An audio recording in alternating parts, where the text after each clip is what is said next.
quase tudo que eu sei sobre a carteira de ações, o que não é muito, uma série de vídeos baseado no meu livro, que é distribuído gratuitamente para os assinantes do site e não tem para vender, ao menos por enquanto, em nenhum outro lugar. É só chegar aqui no site, aqui nessa barra aqui à direita, dos botões, isso vai mudar em breve. Então, quem estiver assistindo o vídeo e já mudou o sistema de menu do site, paciência, mas vai ter um jeito de achar. Aqui você entra em vídeos exclusivos, aqui é para fazer o download do vídeo, vídeos exclusivos, e aí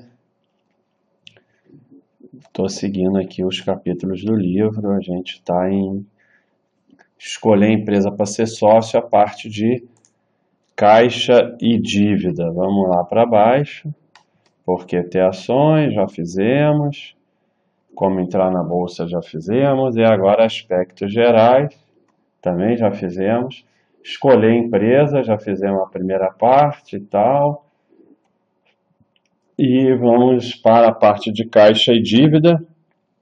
Como é muito importante, foi dividido em dois, né? E a caixa e dívida é equilibrado, e hoje a gente vai falar dos indicadores de dívida, indicadores esses que tem no quadro de ações, né? Vamos pegar aqui uma empresa, o EG, por exemplo, tal. E aí tem o quadro de caixa e dívida, né? Que é esse aqui. No próprio quadro, não é esse aqui. Não, também não é esse, é esse aqui.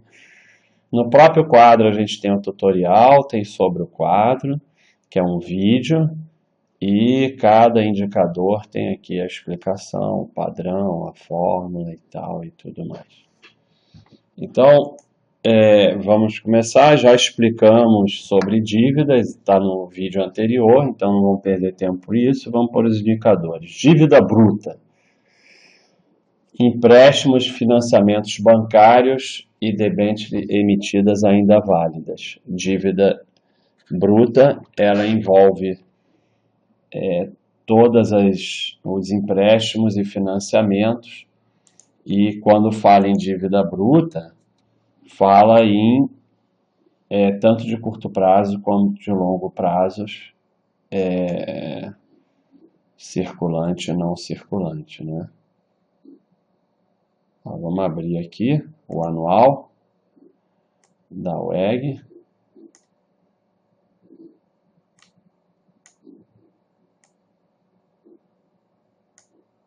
E vamos aqui para o passivo, que é a parte onde tem as dívidas. Então, olha aqui. Vem o passivo circulante, né, que é o de curto prazo. E aí tem aqui, ó,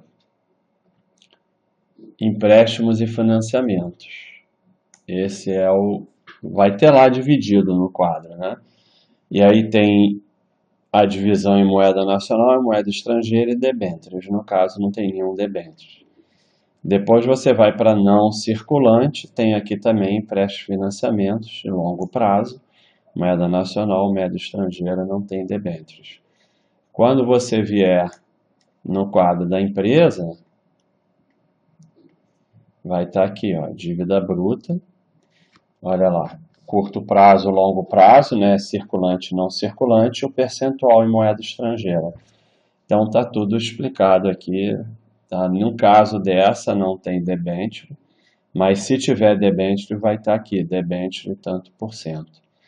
Então, dívida bruta é apenas a soma dos empréstimos e financiamentos da empresa, né, incluído debêntures. Então, é basicamente quanto a empresa está devendo, né, o quanto ela tem de dívida. Não adianta você ficar analisando, pô, olha só, a dívida era 2 bilhões, agora é 4 bilhões e 300, então piorou muito. 5 bilhões, era 3, virou 5, piorou. É claro que tudo tem que ter bom senso. A dívida era 1 bilhão, agora é 50 bilhões no ano seguinte. Provavelmente nós temos um problema. Mas você deve analisar a dívida em proporção aos dados da empresa. Não adianta você só ficar olhando a dívida subiu, caiu. Agora, ao mesmo tempo, eu falei, foi de 1 bilhão para 50 bilhões. Provavelmente nós temos um problema. Mas foi de R$ 10 para R$ 5.000. Aumentou uma enormidade, mas provavelmente não é problema nenhum, porque R$ 5.000.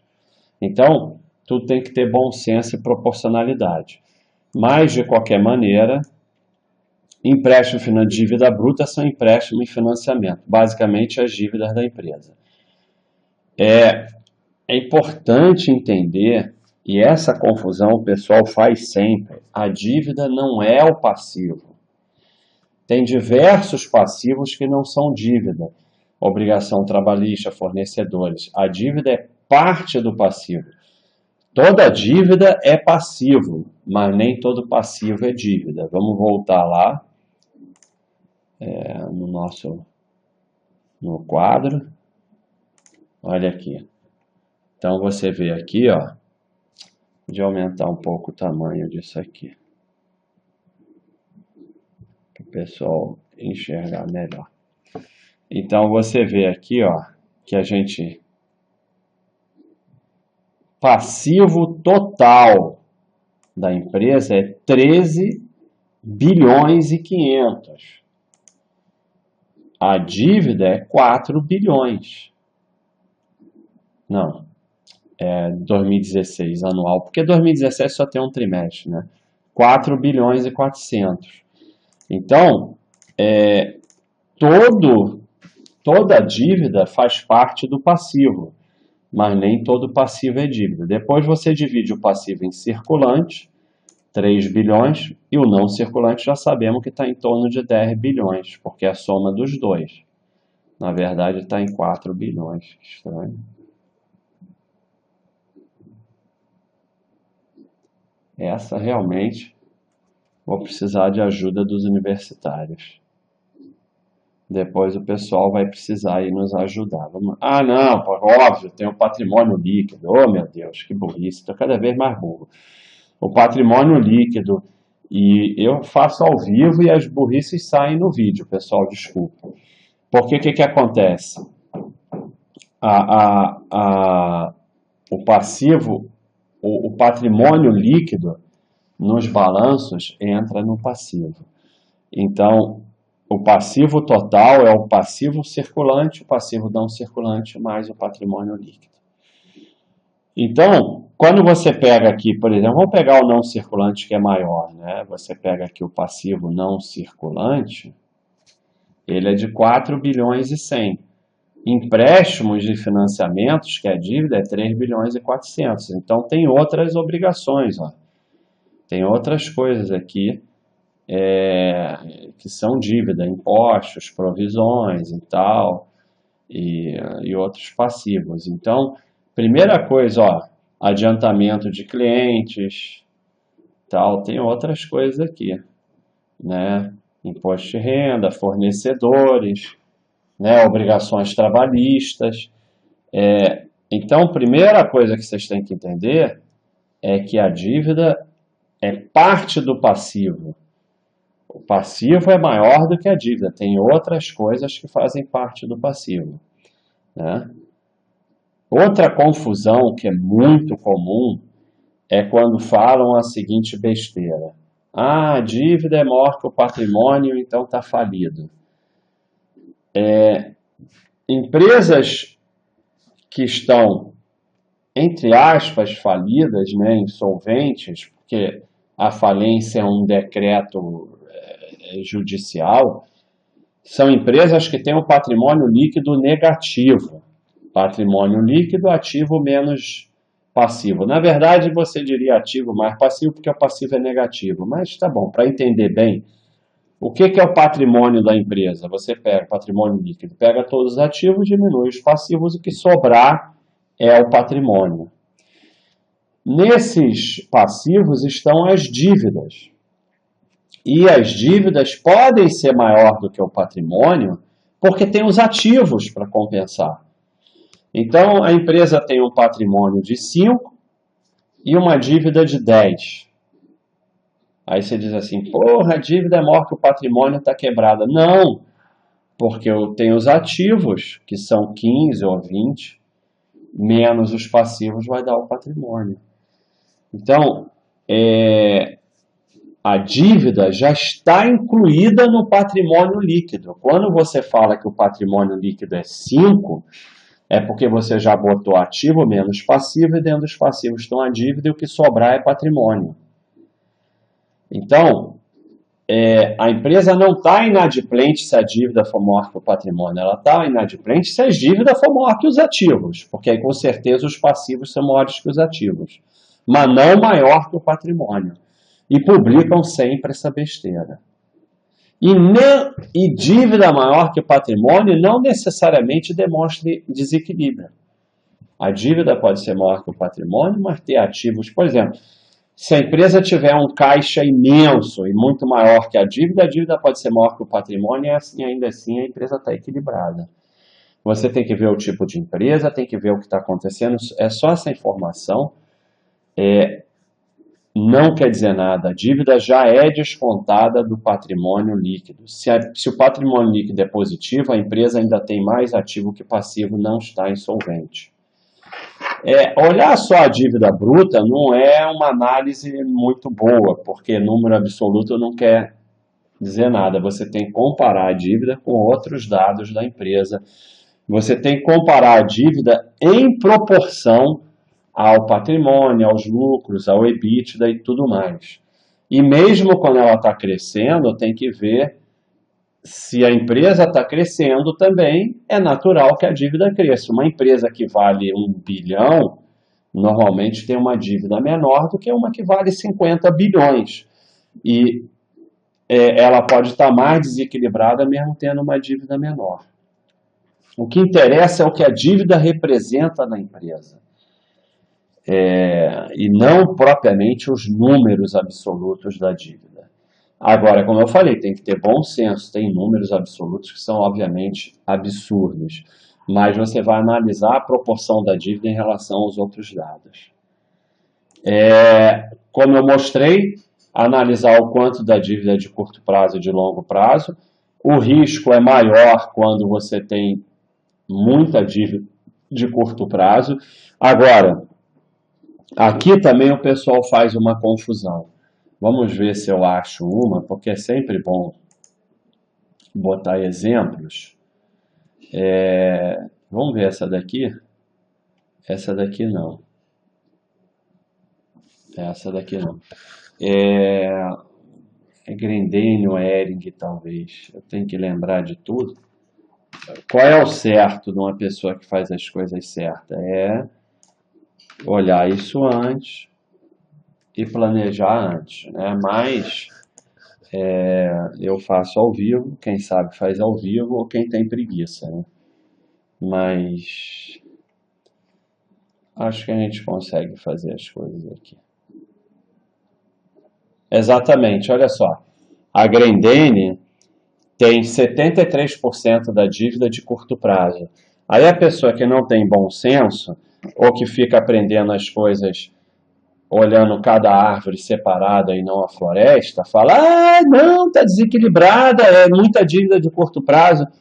Aí você olha aqui, a Grendene tem 1,5 bilhão em caixa e uma dívida de 193 milhões com patrimônio de 3 bilhões por um EBITDA de 487 milhões. Então, a Grendene não tem dívida.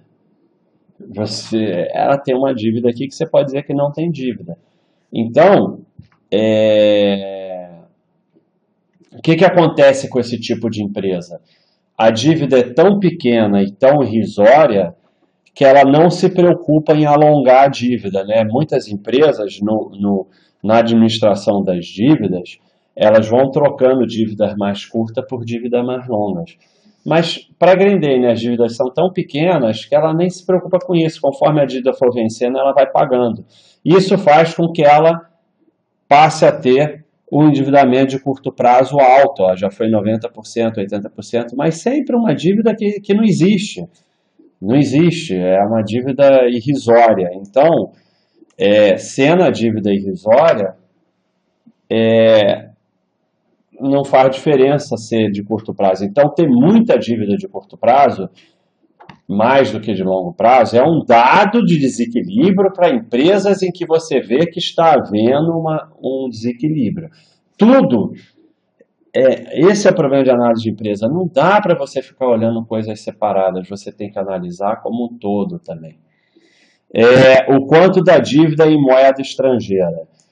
Muita dívida em moeda estrangeira traz um risco cambial. Ponto.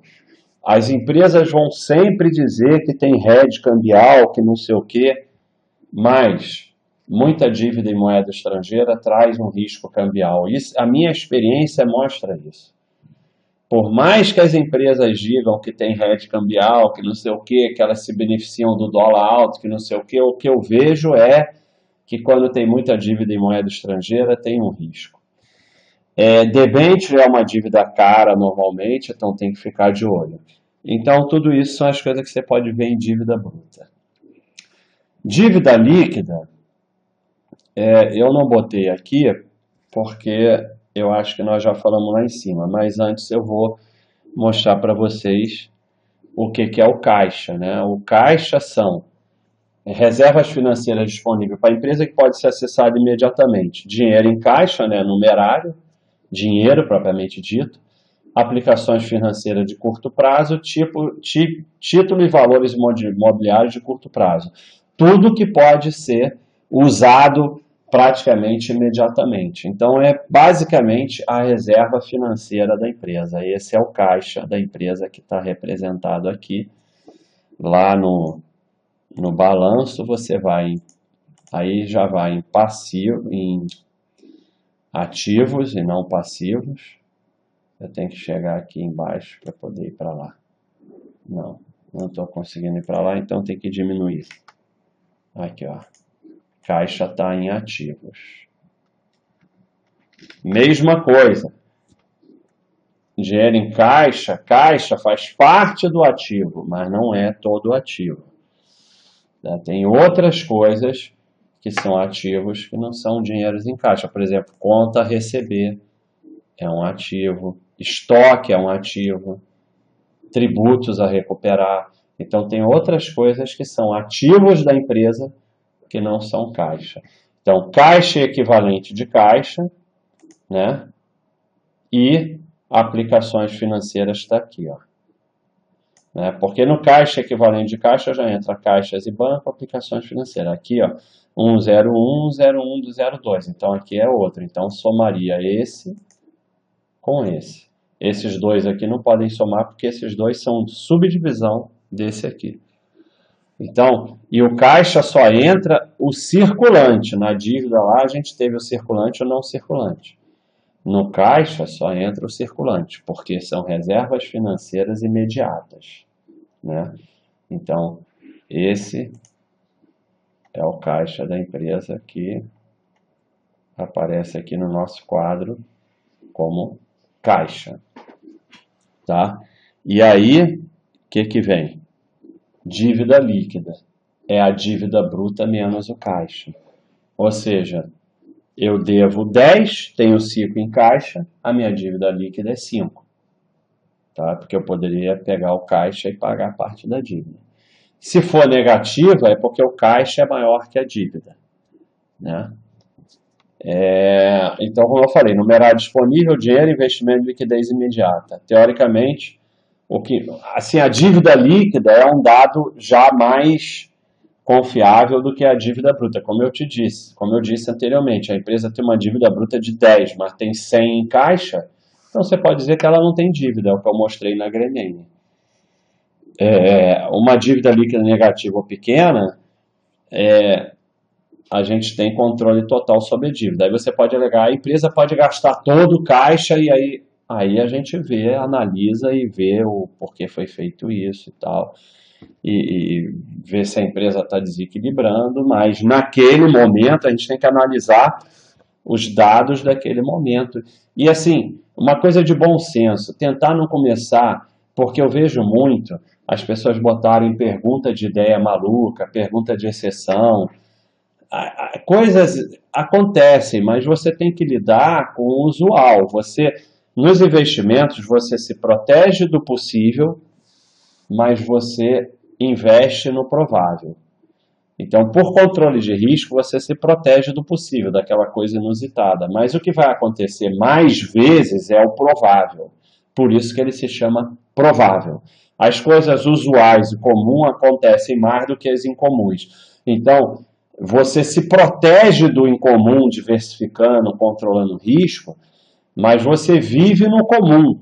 Eu vejo as pessoas vivendo na exceção, vivendo no incomum, vivendo no imponderável, sempre focado naquilo.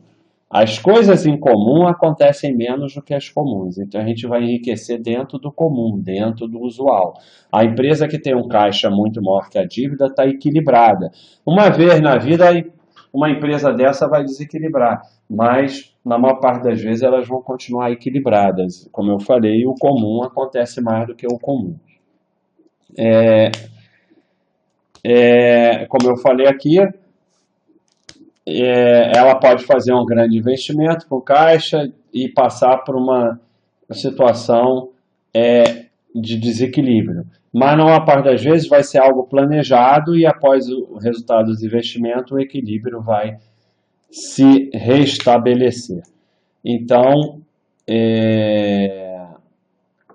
veja, por exemplo, aqui a WEG, na maior parte do tempo, ela tem dívida líquida negativa, né? Porque o dinheiro em caixa é maior do que a dívida, né? Agora, você pega, por exemplo, CCRO, você pega a Natur, vamos lá, já está abrindo 200 abas aqui, a gente tem que fechar algumas, senão... Aqui é só onde ficam os livros e tal. Aqui é os vídeos. Natur. Então, Natur tá aqui, ó. Ela tem uma dívida bruta que andou relativamente desequilibrada, mas se você considerar o dinheiro em caixa e analisar pela dívida líquida, você vai ver que já há um equilíbrio maior, né? Então, apesar dela ter uma dívida grande, ela tem bastante dinheiro em caixa. CCRO. Já é uma dívida bem maior, que andou relativamente desequilibrada, mas mesmo assim você abate bastante a dívida com dinheiro em caixa, né? Dívida bruta 15 bilhões, dívida líquida 10 bilhões. Então, de qualquer maneira, você tem aí esse dinheiro em caixa quando você considerar a dívida líquida. Bom, dívida bruta em relação ao patrimônio líquido. É um dado de análise da dívida, mas tem que tomar muito cuidado. Como eu falei, você tem que analisar a dívida em proporção à empresa. Então, teoricamente, você analisar a dívida em relação ao patrimônio é uma coisa interessante, né?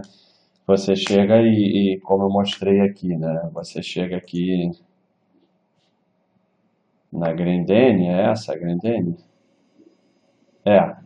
Você chega na Grendene e você tem uma dívida de 100 milhões com patrimônio de 3 bilhões. Então, você vê que é uma coisa, uma dívida em relação ao patrimônio irrisória. Daqui tem aqui o dado, 0,07, né? O ideal é que a dívida seja menor que o patrimônio, acima de 0,50 já é um pouco preocupante. Mas qual é o problema desse marcador, né? Vamos para a Natur. O problema desse marcador é o seguinte, são empresas, que a receita, 8 vezes o patrimônio. Então, empresas que giram muito sobre patrimônio, trabalham com patrimônio pequenininho, esse marcador vai estar sempre desequilibrado. Então, a dívida é 3 vezes o patrimônio, 4 vezes. Então, isso sugere um enorme desequilíbrio. Porra, a empresa tem a dívida muito maior que o patrimônio. Mas se você pegar a dívida líquida, já não é tão maior. E, nesse tipo de empresa, qualquer coisa que envolve o patrimônio distorce para cima, né? Porque ela trabalha com patrimônio muito baixo. Então, esse marcador não interessa muito. Você pega, por exemplo, a Multiplan, e é exatamente o contrário. Não adianta querer analisar a empresa sem conhecer as características das empresas. E isso basta vocês seguirem aqui na área de ações, participarem, que vocês vão aprendendo. Olha aqui, a Multiplan tem um patrimônio 5 vezes a receita. Aí o que acontece? Esse marcador distorce para baixo. Tudo de patrimônio dela distorce para baixo. Então, quando você vai analisar a dívida bruta com PL, você tem que considerar esses fatores. Mas, de qualquer forma, é algo para você acompanhar. E você pode acompanhar a curva, né? Vamos aqui na Natur. Você pode acompanhar, apesar que está sempre desequilibrado, ó, você vê que a empresa foi se desequilibrando em termos de dívida, porque saiu de 0,95 para 5,13. Então, agora está até se reequilibrando. Então, apesar desse número, o número absoluto não representar a realidade, você olha a curva e vê que aqui a empresa foi realmente se desequilibrando nesse fator, né? Vamos aqui, CCRO, já é diferente, ó. A CCRO, apesar de ter uma dívida até maior, ela manteve a dívida em relação ao patrimônio, até piorou um pouco aqui, mas não como a Natur, que foi de 0,55 para, sei lá, 4, 5. Então, o histórico dela é se manter entre 2 e 3 e ela vem se mantendo. Então, você não vê o número absoluto, mas você pode avaliar a forma. Então, você tem que sempre ver a característica da empresa para ver esse dado. Esse dado aqui é muito interessante, dívida líquida em relação a EBITDA, e você pode usar em praticamente todas as empresas.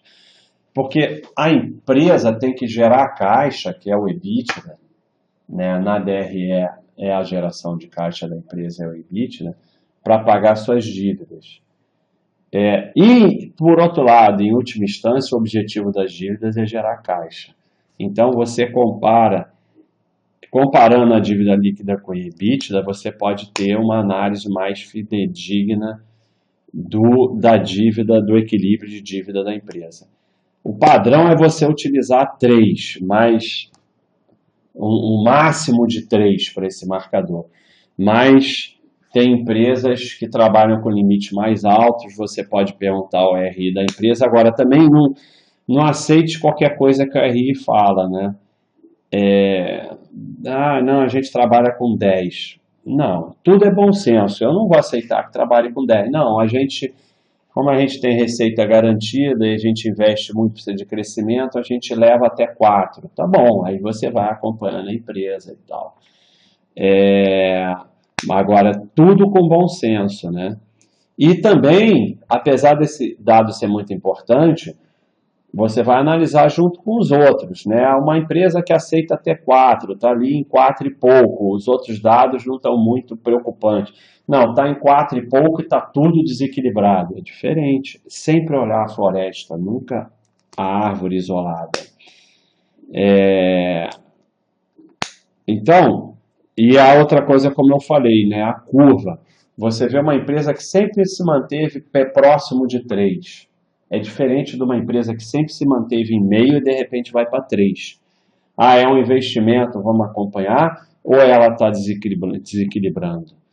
É isso que a gente tem sempre que ver, né? Então, aqui na WEG,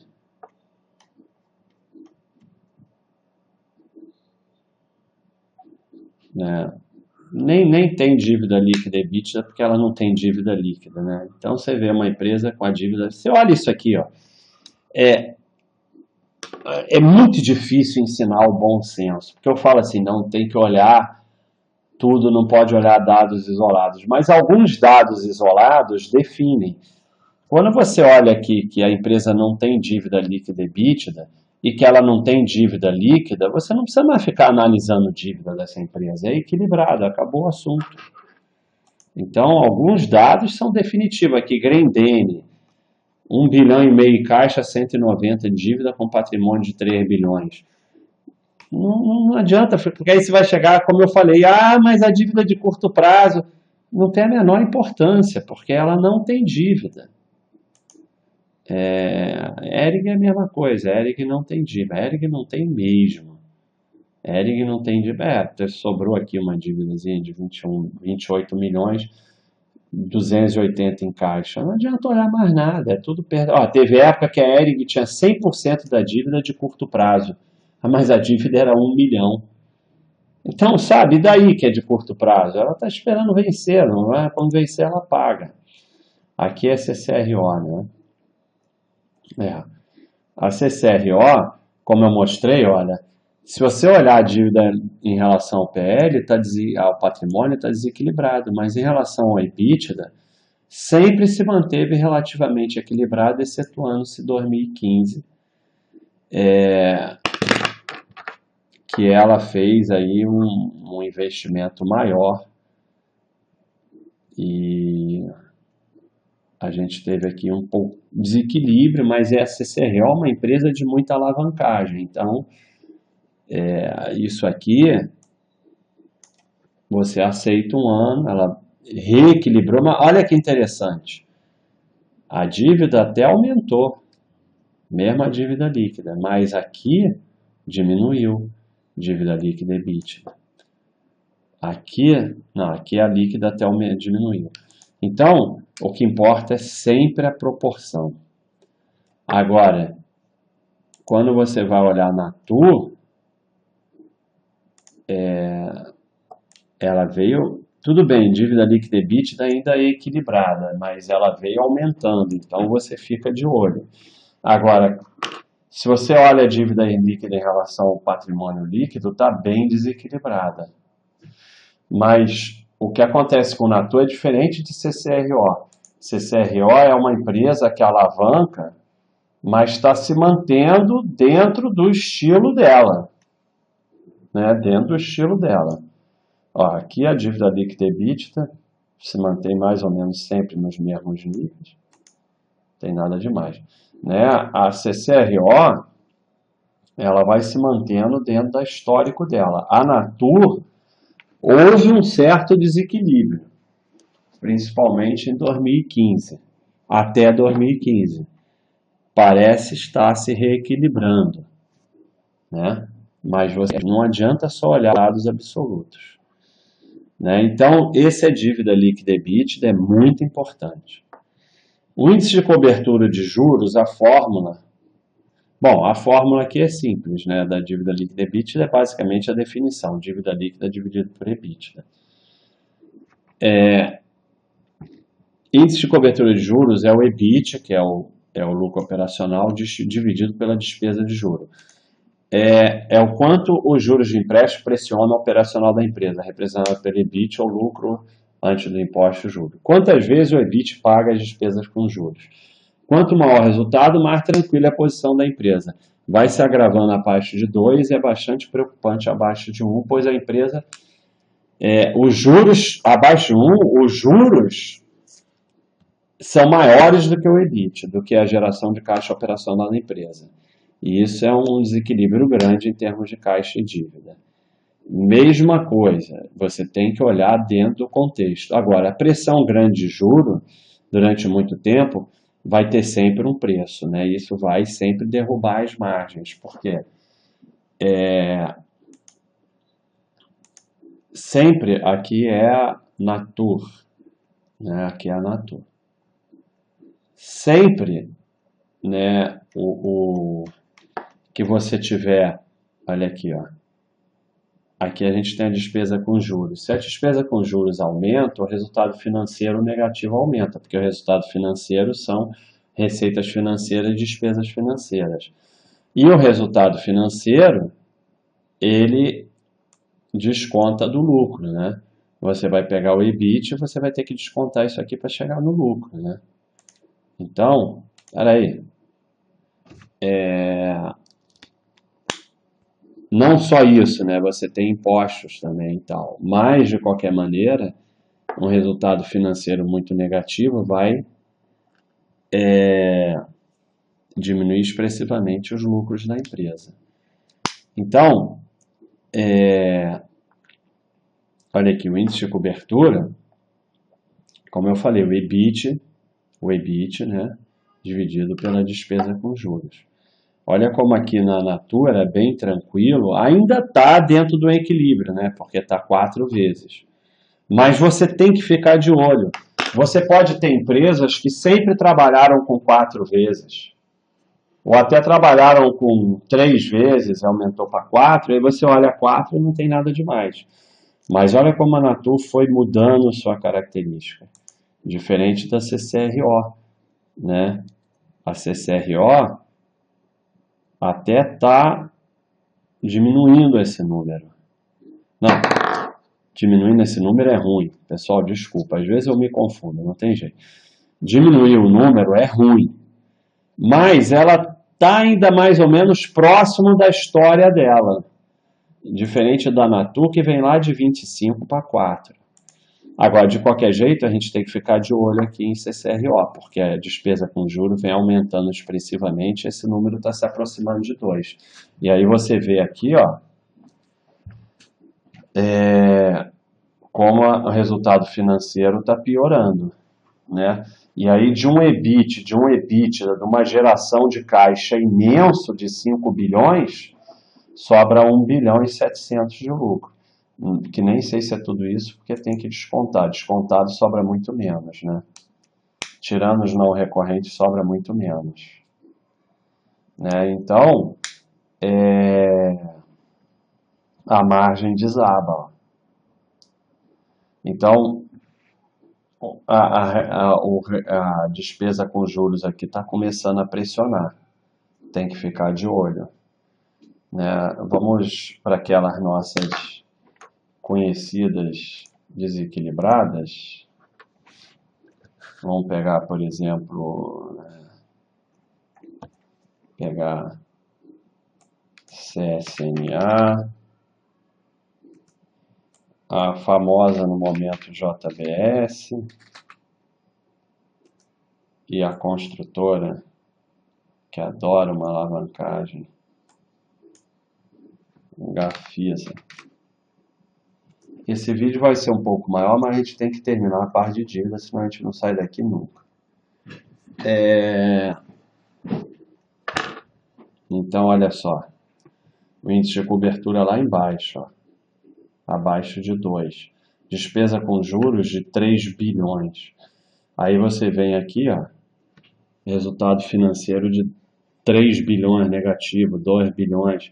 Aí ela até gera caixa, mas imposto e juro leva tudo, aí sobra um lucrozinho vagabundo, né? Pelo menos agora está dando até lucro. JBS. JBS é uma dívida imensa. Ó, até deu uma diminuída aqui na despesa com juros de 4 bilhões por 800, então não sei bem explicar isso, teria que ver. Mas vamos até 2016, ó. Despesa com juros de 4 bilhões, índice de cobertura abaixo de 2. Aí, ó, resultado financeiro de 6 bilhões negativo. A empresa gera 11 bilhões de EBITDA, né? E sobrou 700 milhões aqui para os sócios. É uma receita de 170 bilhões. Isso é típica empresa que só está interessada em fazer receita, né? De 170 bilhões que começa lá a DRE, sobra 700 milhões para os sócios. Gafisa. Mesma coisa. Não tem nem esse índice porque ela não tem EBIT, né? Ela não divulga a despesa com juros, mas de qualquer jeito, a Gafisa não divulga, então não dá nem para a gente olhar, porque algumas empresas não divulgam esse dado. Então, são os marcadores, né, desse quadro. Deixa eu ver. Nós temos outros marcadores que eu não falei aqui no livro, não sei se na época já existiam, provavelmente não. Então, por isso que é bom o vídeo, porque a gente vai falar de coisas que não existiam na época do livro, né? Depois eu dou uma reformada, botar uma revisada no livro, né? Então, Natura, olha aqui. Vamos ver outros marcadores que tem aqui, ó.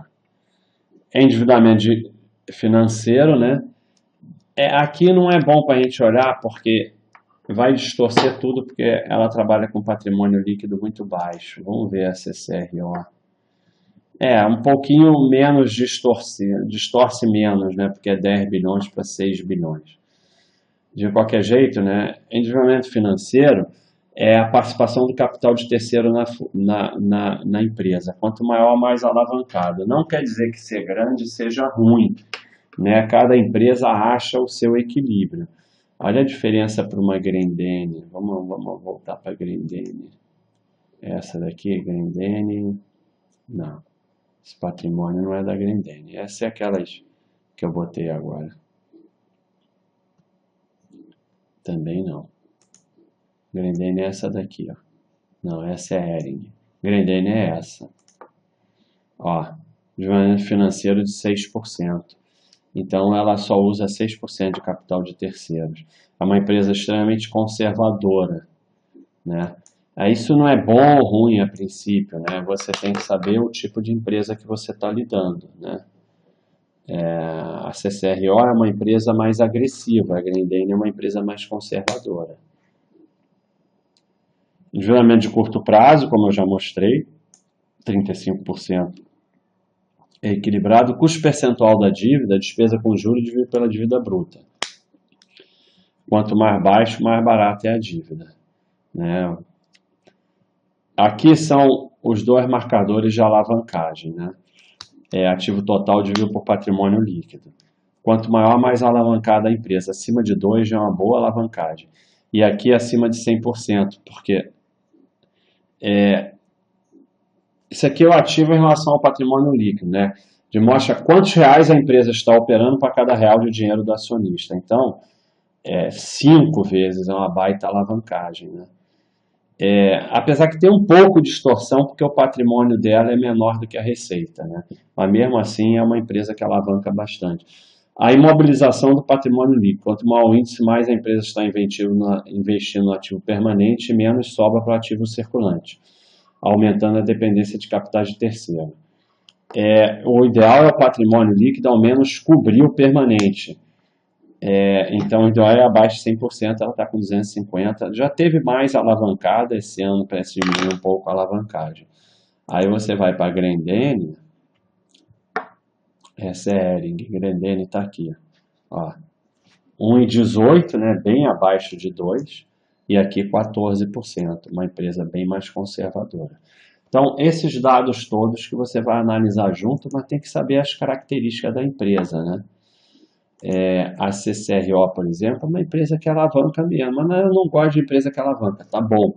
Mas ela não é ruim porque alavanca, é uma característica dela, né? Mas isso tudo tem que estar dentro do equilíbrio, né? Aqui em 2015 deu uma desequilibrada que parece que está equilibrando de novo. Mesma coisa a Natur. Essa é a Natur. Ela desequilibrou e, né, ainda, mas não desequilibrou tanto, mas desequilibrou e agora a gente vê ela tentando se equilibrar mais, né? Então, tem que olhar as características da empresa. Então, esses são os dados que tem nos quadros para analisar a dívida. Depois a gente tem um quadro de liquidez e solvência. São índices que complementam a análise de caixa e dívida. O mais importante é a liquidez corrente, que são os ativos divididos pelo passivo. Abaixo 1 demonstra que os ativos da empresa são maiores que os passivos são maiores que os ativos, pode levar à insolvência. Aí você vê se tem justificativa para isso, tipo de empresa. E a liquidez imediata você é mais rígido porque você substitui ativo por caixa, né? Então, vamos lá aqui nessas... Não, o EG é esse quadro aqui, ó. Liquidez e solvência. Você tem o ativo circulante, no caso da WEG, muito maior que o passivo circulante, né? Então você tem um capital de giro imenso, que é o ativo circulante menos o passivo circulante. E você tem uma liquidez corrente enorme, que é o ativo circulante dividido pelo passivo circulante. E até a liquidez imediata, que usa o caixa no lugar de ativo circulante, é bem positiva. Então essa é uma empresa extremamente líquida e solvente, não tem problema nenhum aqui de liquidez e solvência.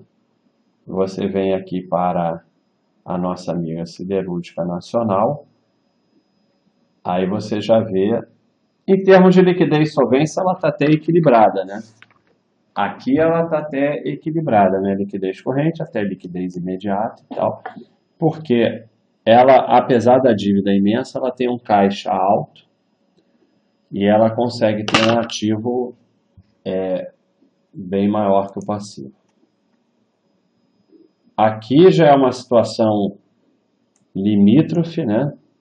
O ativo um pouquinho maior que o passivo só, e a liquidez imediata baixa, então tem que ficar de olho no quanto ela vai conseguir honrar seus compromissos.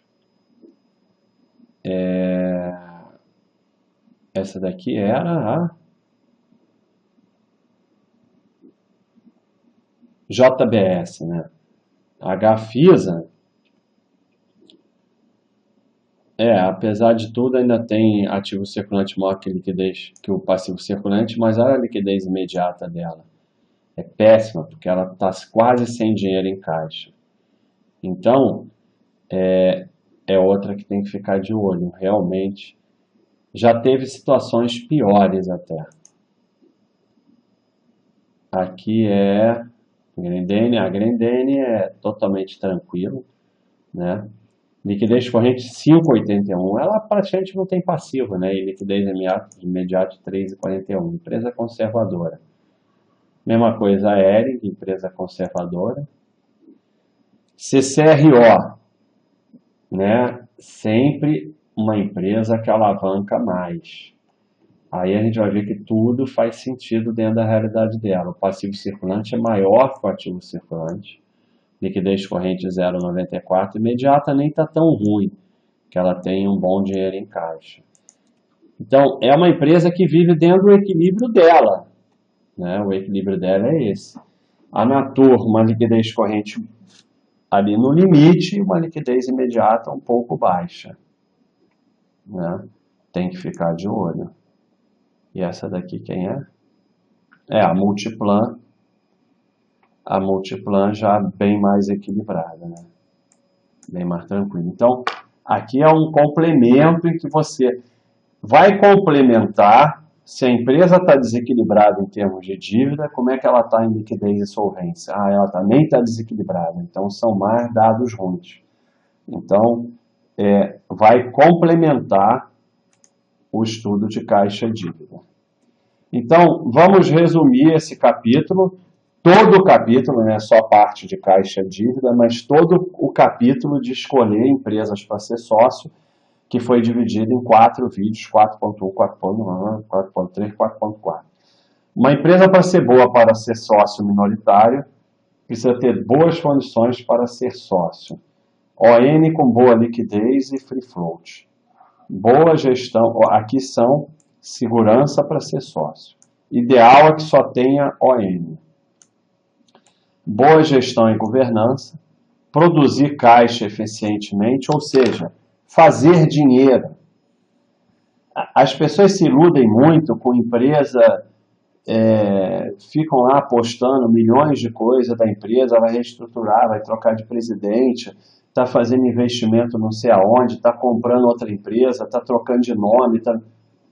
Ela faz dinheiro de forma eficiente? É isso que interessa. No final, é isso que interessa. Tá? Fluxo de caixa líquido CAPEX, ela faz, sobra dinheiro, EBITDA, geração de caixa, lucro. Então, ela produz caixa de forma eficiente, isso é que interessa. E ter dívida equilibrada. Então, aqui é, de forma bem simples, o que você precisa para ser sócio de empresas. Mas nem sempre tudo é perfeito o tempo todo. Você tem que acompanhar a empresa, compreender dificuldades, investimentos, crise no país e tal. Mas o objetivo é que esses 4 aspectos estejam indo bem, para que você, que é o final, seja beneficiado por crescimento e ou dividendos, que é o retorno ao sócio. A empresa tem que te retornar crescimento e ou dividendos. Senão você não está ganhando nada como sócio. O resto é tudo história. Ou a empresa cresce, ou ela distribui dividendos de forma eficiente, né? Crescer uma merrequinha e dar R$10 de dividendos. Ou ela cresce de forma eficiente, ou ela distribui dividendos de forma eficiente, ou ela faz as duas coisas. Isso você vai acompanhando. Ah, mas esse ano não fez, porque ela fez um investimento grande, crise no país e tal. Tá bom, vamos acompanhar. Esse ano também não, estou fora. Então, isso é que importa no final. Se você não receber crescimento, ganho de capital no longo prazo, e ou dividendos por períodos longos, não tem por que você ser sócio, você não está ganhando nada. Não adianta ficar se enganando, falando que a empresa é boa, é líder do segmento, não sei o quê, nada disso interessa. E a gente vê, às vezes, discussões no quadro de ações, discussões imensas sobre a empresa e falam milhões de coisas da empresa, você vai olhar lá, 10 anos, 15 anos, sem retorno para os sócios, sem crescimento eficiente, sem dividendos eficientes. Então, o fato concreto é que você está perdendo seu dinheiro, perdendo custo de oportunidade em cima do seu dinheiro, sendo sócio daquela empresa. Então, não é casamento nem para ter emoção. Ou a empresa te dá uma dessas duas coisas de forma eficiente, ou as duas, ou ela não serve para ser sócio. E para ela te dar essas duas coisas com segurança, precisa esses 4 critérios aqui. Senão ela não vai te dar isso com segurança. Porque ela pode até te dar, mas se você não tiver ON, com boa liquidez e free float, você não está tendo segurança. A gente vê discussões sobre isso também. Empresas boas, realmente, eu falo no mural, a empresa é boa, não há dúvida, mas ela não te dá segurança para ser sócio. Então não adianta ser boa, ela é boa para dono e diretor, não é boa para você. Então, finalizando a escolha de empresas, no próximo vídeo a gente vai ver as situações que você pode colocar as empresas na sua carteira de ações. É isso aí, pessoal. Um abraço.